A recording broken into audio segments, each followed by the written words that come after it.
出埃及記第1章，以色列人生產真多。雅各的囝兒，逐個帶因的家眷，甲雅各做伙來到埃及。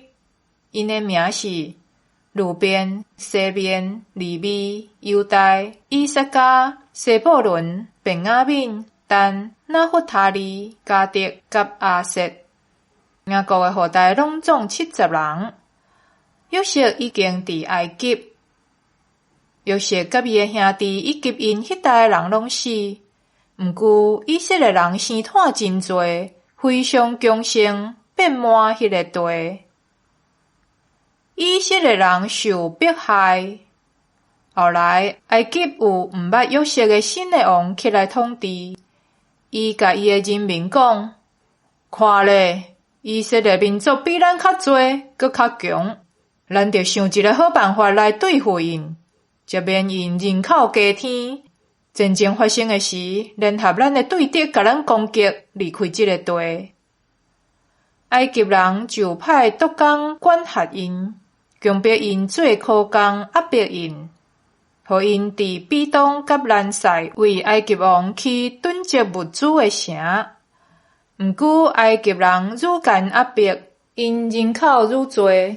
擴展愈快，對安尼，埃及人愈驚以色列人。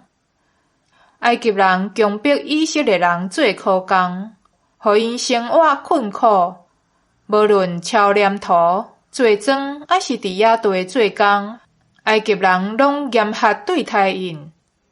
埃及王命令希伯來的산婆，一個叫做西弗拉，一個叫做普亞，講。恁甲希伯來的婦人人接生，因要生的時，恁若看到查甫的，就互伊死；若是查某的，就互伊活。毋過산婆敬畏上帝，無照埃及王的命令去做，因留查甫嬰仔的性命。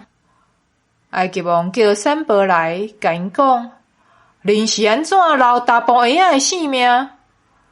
산婆對埃及王講：希伯來婦人人甲埃及婦人人無共款，因較勇，산婆還未到，因就死啦。上帝好款待這兩個산婆。以色列民族人口愈多愈強盛，這兩個산婆敬畏上帝，上帝就互因建立家庭。埃及王命令所有的人民講：得甲希伯來人生的查甫嬰仔等落去尼羅河，簡單互因的查某嬰仔活着。